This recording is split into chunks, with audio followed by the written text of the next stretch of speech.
Hi friends, welcome to Deepika reviews. మేఘ సందేశం upcoming ఎపిసోడ్లో ఏం జరగబోతుందో తెలుసుకోవాలనుకుంటున్నారా? అయితే ఛానల్ను సబ్స్క్రైబ్ చేసుకొని సపోర్ట్ చేయడం మర్చిపోకండి. భూమి ఎన్ని గాజులు వేసినా కూడా అమ్మవారి ముందు ఉన్న త్రిశూలం మీద పడకపోవడంతో భూమి కుప్పకూలి ఏడుస్తూ ఉంటుంది. ఇక అప్పుడే శారద వెనక నుంచి వచ్చి భూమి భుజంపై చెయ్యి వేయగానే భూమి వెనక్కి తిరిగి చూస్తుంది. భూమి, ఈ సమయంలో నిస్సహాయతను కోల్పోకూడదమ్మా, ఒక్క నిమిషం ఆగు అని చెప్పి శారద తన చేతికి ఉన్న గాజును తీసి భూమికిచ్చి ఇప్పుడు వెయ్యమ్మా అని చెప్పి అంటూ ఉంటుంది. ఇక భూమి శారద గాజును తీసుకొని అమ్మవారికి నమస్కారం చేసుకొని త్రిశూలం మీదకి విసిరేయగానే గాజు త్రిశూలంలో పడుతుంది. దాంతో భూమి సంతోషపడుతూ ఉంటుంది. ఇక శారదను హగ్ చేసుకొని ఏడుస్తూ ఉంటుంది. మొదట నువ్వు గాజు వేసినప్పుడు ధైర్యాన్ని కోల్పోయి నిస్సహాయతతో గాజులు విసిరావమ్మా, అందుకే ఆ గాజులు పడలేదు. నేను వచ్చిన తర్వాత నీకు కాస్త ధైర్యం వచ్చింది. ధైర్యంతో నువ్వు గాజును విసిరేసరికి గాజు త్రిశూలంలో పడింది. అమ్మ భూమి, ఎన్ని కష్టాలు వచ్చినా కూడా ధైర్యాన్ని నిస్సహాయతను అసలు కోల్పోకూడదమ్మా అని శారద భూమికి ధైర్యం చెప్తూ ఉంటుంది. అవునత్తయ్య, మీరు చెప్తుంది కరెక్టే అని చెప్పి భూమి శారదను హగ్ చేసుకొని ఏడుస్తూ ఉంటే అప్పుడే సడన్గా గగన్ వచ్చి శారదను హగ్ చేసుకున్న భూమిని పక్కకు లాగి భూమి చెంపపై లాగిపెట్టి ఒక్కటిస్తాడు. దాంతో భూమి కింద పడిపోతుంది. భూమి తలకి రక్తం వస్తూ ఉంటుంది. ఇక భూమి రక్తం చూసుకొని స్పృహ కోల్పోతుంది. ఇక భూమి స్పృహ కోల్పోగానే శారద భూమిని చూసి అమ్మ భూమి భూమి అని చెప్పి భూమి దగ్గరకు పరిగెత్తుకుంటూ వెళ్ళి భూమిని తన ఒడిలోకి తీసుకొని కళ్ళు తెరవమ్మ భూమి, కళ్ళు తెరు అని చెప్పి పిలుస్తూ ఉంటుంది. ఇక భూమి కళ్ళు తెరవకపోవడంతో శారద ఒరే గగన్, ఇటు చూడరా, భూమికి రక్తం వస్తుందిరా అని చెప్పి అంటూ ఉంటుంది. ఇక దాంతో గగన్ భూమిని చూస్తాడు.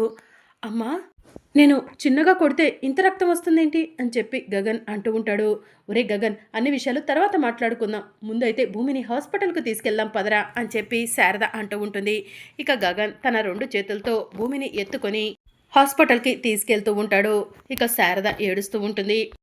అందుకే ఆవేశంలో ఏమీ చెయ్యకూడదు అంటారు, కానీ వినిపించుకోలేదు అని చెప్పి శారద గగన్ని అరుస్తూ ఉంటుంది.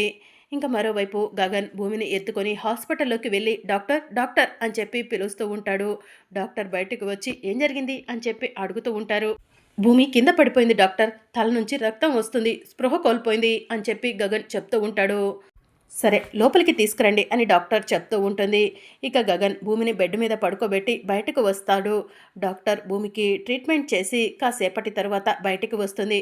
డాక్టర్, భూమికి ఎలా ఉంది అని చెప్పి గగన్ అడుగుతూ ఉంటాడు. ఆ అమ్మాయి బాగా నీరసంగా ఉంది, తగిలింది చిన్న గాయమే, కానీ నీరసం వల్ల కింద పడిపోవడంతో స్పృహ కోల్పోయినట్టుంది, కంగారు పడాల్సిన అవసరం ఏం లేదు అని డాక్టర్ చెప్తూ ఉంటారు. Thank you doctor, thank you so much అని చెప్పి శారద డాక్టర్ చేతులు పట్టుకొని అంటూ ఉంటుంది. అమ్మా, తన పరిస్థితి బాగానే ఉందని డాక్టర్లు చెప్పారు కదా, ఇక మనం వెళ్దాం పదా అని చెప్పి గగన్ అంటాడు. ఒరే గగన్, భూమిని అలా ఎలా వదిలి వెళ్తావురా అని చెప్పి శారద అడుగుతూ ఉంటుంది. అవన్నీ నాకు తెలియదమ్మా, భూమి మనందరినీ మోసం చేసింది, మన పరువు తీసింది, అలాంటి భూమి గురించి మనం ఆలోచించాల్సిన అవసరం లేదు, రామ్మా అని చెప్పి గగన్ శారదను లాక్కొని వెళ్తూ ఉంటాడు. ఇక అప్పుడే భూమి మెల్లగా రూమ్లో నుంచి బయటికి వస్తూ ఉంటుంది. బావా అని చెప్పి పిలుస్తూ ఉంటుంది. ఇక గగన్ ఆగి వెనక్కి చూస్తూ ఉంటాడు. ఎందుకు బావా, ఎవరో చెప్పిన మాటలను నమ్మి నన్ను అపార్థం చేసుకుంటున్నావు అని చెప్పి భూమి అడుగుతూ ఉంటుంది. కళ్ళారా చూశాను కాబట్టే నీ గురించి నిజం తెలిసింది అని చెప్పి గగన్ అంటాడు. ఒరే గగన్, ఏంట్రా నువ్వు మాట్లాడేది, ఆ అపూర్వ గురించి అన్ని విషయాలు తెలిసి కూడా నువ్వు భూమిని దూరం పెట్టడం కరెక్ట్ కాదురా అని శారద అంటూ ఉంటుంది.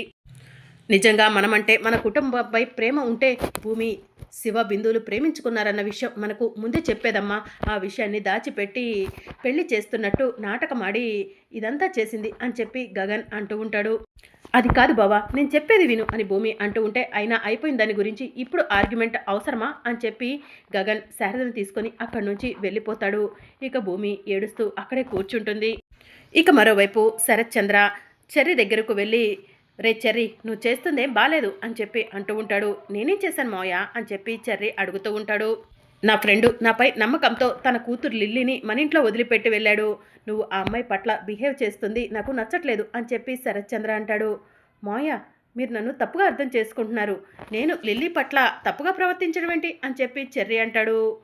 రే, ఇంకా బుకాయించాలని చూడకరా, నాకు అన్ని విషయాలు తెలుసు, ఆ అమ్మాయితో కాస్త జాగ్రత్తగా ఉండు అని చెప్పి శరత్చంద్ర అక్కడి నుంచి వెళ్ళిపోతాడు. అసలు మావయ్య ఏం మాట్లాడుతున్నాడు?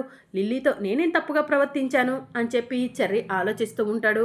ఇక మరోవైపు గగన్ ఆఫీస్ వర్క్ చేసుకుంటూ ఉంటాడు. శారద గగన్ దగ్గరకు వెళ్ళి, ఒరే గగన్, పూరికి మంచి సంబంధం చూడరా, తొందరగా పెళ్లి చేద్దాము, పోయిన పరువుని నిలబెట్టుకుందాము అని చెప్పి శారద అంటూ ఉంటుంది.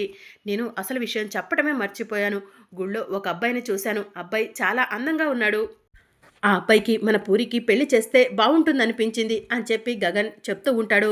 నువ్వు చెప్పేది నిజమా నానా అని శారద అంటూ ఉంటుంది. అవునమ్మా అని చెప్పి గగన్ అంటూ ఉంటాడు.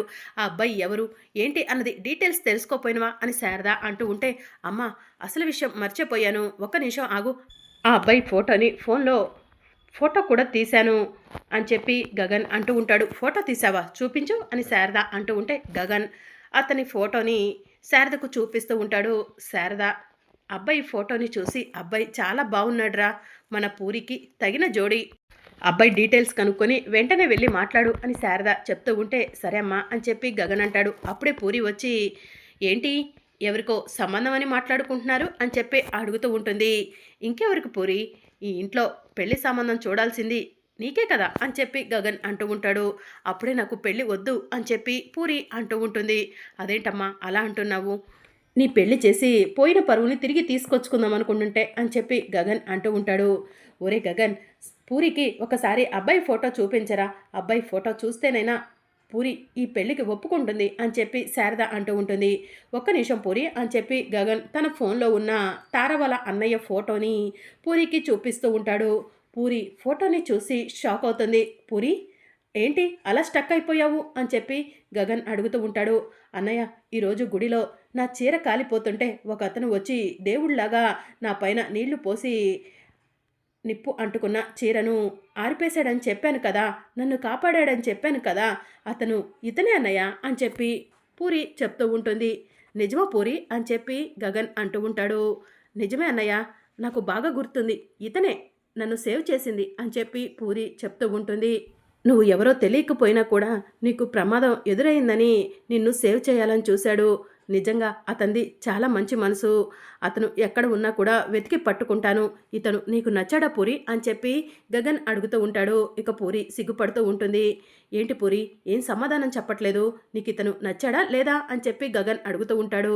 ఇంకా ఏంట్రా అలా అడుగుతున్నావు, పూరి మొహంలో సిగ్గు కనిపిస్తుంది, నీకు కనిపించట్లేదా, పూరికి అబ్బాయి నచ్చేశాడు, వెంటనే పెళ్లి సంబంధం మాట్లాడరా అని శారద అంటూ ఉంటుంది.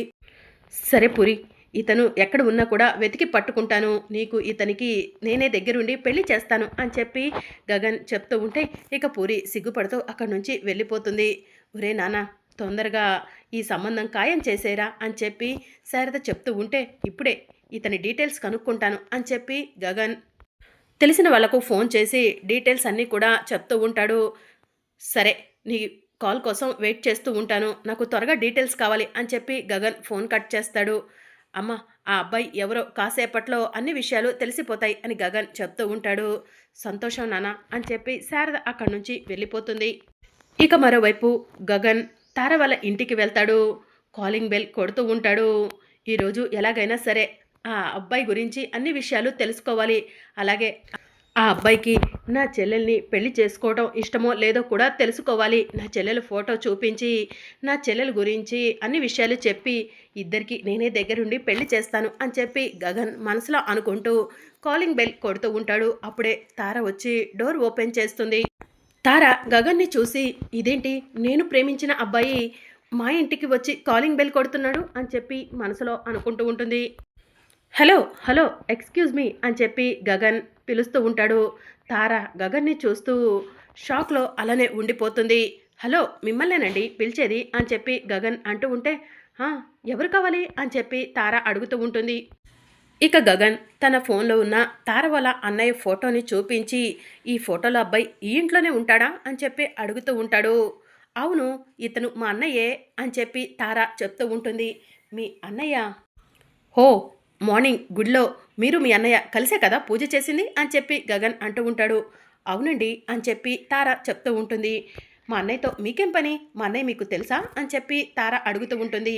మీ అన్నయ్యతో మాట్లాడాలి, ఒకసారి మీ అన్నయ్యను పిలుస్తారా అని చెప్పి గగన్ అంటూ ఉంటాడు. సరే అని చెప్పి తార అన్నయ్య అన్నయ్య అని చెప్పి పిలుస్తూ ఉంటుంది. ఇక అప్పుడే తార వాళ్ళ అన్నయ్య బయటికి వస్తాడు. అన్నయ్య నిన్ను కలవటానికి ఇతను వచ్చాడు అని చెప్పి తార చెప్తూ ఉంటుంది. ఎవరండి మీరు అని చెప్పి తార వాళ్ళ అన్నయ్య అడుగుతూ ఉంటాడు. నా పేరు Gagan, nice to meet you, మీతో ఒక విషయం గురించి మాట్లాడటానికి వచ్చాను అని చెప్పి గగన్ చెప్తూ ఉంటాడు. ఏ విషయం అని చెప్పి తార వాళ్ళ అన్నయ్య అడుగుతూ ఉంటాడు. కూర్చొని మాట్లాడుకుందామా అని గగన్ అంటూ ఉంటే, యా ష్యూర్ కూర్చోండి అని చెప్పి తార వాళ్ళ అన్నయ్య అంటూ ఉంటాడు. ఇప్పుడు చెప్పండి, అసలు మీరెవరో తెలీదు, నాతో మాట్లాడటానికి వచ్చారు. అసలు మేము ఇండియాకి రావటం ఇదే మొదటిసారి, నాతో మీరేం మాట్లాడతారు అని చెప్పి తార వాళ్ళ అన్నయ్య అడుగుతూ ఉంటాడు. నాకు పూరి అనే ఒక చెల్లెలు ఉంది. నా చెల్లెలకి పెళ్లి చేయాలనుకుంటున్నాను. నా చెల్లెలకు తగిన జోడి మీరే అనిపించింది. అందుకే నా చెల్లెల్ని మీకు ఇచ్చి పెళ్లి చేయాలనుకుంటున్నాను అని చెప్పి గగన్ చెప్తూ ఉంటాడు. ఇక దాంతో తార వాళ్ళ అన్నయ్య షాక్ అయ్యి లేచి నుంచుంటాడు. వాట్, ఏం మాట్లాడుతున్నారు అని తార వాళ్ళ అన్నయ్య అడుగుతూ ఉంటాడు. ఇండియాలో పెళ్ళిళ్ళు ఇలా సెట్ చేసుకుంటారా? పెళ్లి చూపులు ఇలాంటివన్నీ ఉంటాయి కదా ఫార్మాలిటీస్. మీరేంటి డైరెక్ట్గా వచ్చి మీ చెల్లెల్ని పెళ్లి చేసుకోమని అడుగుతున్నారు? అసలు మీ చెల్లెలు ఎలా ఉంటుంది, ఎలాంటిదో నాకు తెలియదు కదా అని చెప్పి తార వాళ్ళ అన్నయ్య అడుగుతూ ఉంటాడు. మా చెల్లెలు చాలా మంచిదండి, అనుకువగా ఉంటుంది అని చెప్పి గగన్ అంటాడు. మీ చెల్లెలకి మా అన్నయ్యకి నేను పెళ్లి చేస్తాను అని చెప్పి తార అంటుంది. దాంతో గగన్ తార చేతులు పట్టుకొని థ్యాంక్ యూ సో మచ్ అని చెప్పి అంటూ ఉంటాడు. అమ్మ తార, ఏంటి అలా మాట ఇచ్చేసావు అని చెప్పి వాళ్ళ అన్నయ్య అడుగుతూ ఉంటాడు. అన్నయ్య నీతో ఒక విషయం చెప్పాలి, ఇలారా అని చెప్పి తార పక్కకు పిలుస్తూ ఉంటుంది. ఏంటమ్మా అని చెప్పి వాళ్ళ అన్నయ్య అడుగుతూ ఉంటాడు. నేను గుడిలో ఒక అబ్బాయిని చూశాను, అతన్ని చూడగానే ప్రేమలో పడిపోయానని చెప్పాను కదా అన్నయ్య, అతను ఇతనే అని చెప్పి తార చెప్తూ ఉంటుంది. అబ్బాయి బాగానే ఉన్నాడు, మరి మీరిద్దరూ పెళ్లి చేసుకోవాలి కానీ నాకు పెళ్లి చేస్తా అంటావేంటి అని చెప్పి వాళ్ళ అన్నయ్య అడుగుతూ ఉంటాడు. నీ పెళ్ళి సెట్ అయితేనే కదా నా పెళ్ళి కూడా సెట్ అయ్యేది. ప్లీజ్ అన్నయ్య, ఈ ఒక్క విషయంలో నన్ను కాదనకన్నయ్య అని చెప్పి తార అడుగుతూ ఉంటుంది. సరే నీకోసం నువ్వు చెప్పినట్టే వింటాను అని చెప్పి వాళ్ళ అన్నయ్య చెప్తూ ఉంటాడు. మరి అప్కమింగ్ ఎపిసోడ్లో ఏం జరగనుందో తెలుసుకోవాలనుకుంటున్నారా? అయితే ఛానల్ను సబ్స్క్రైబ్ చేసుకోండి.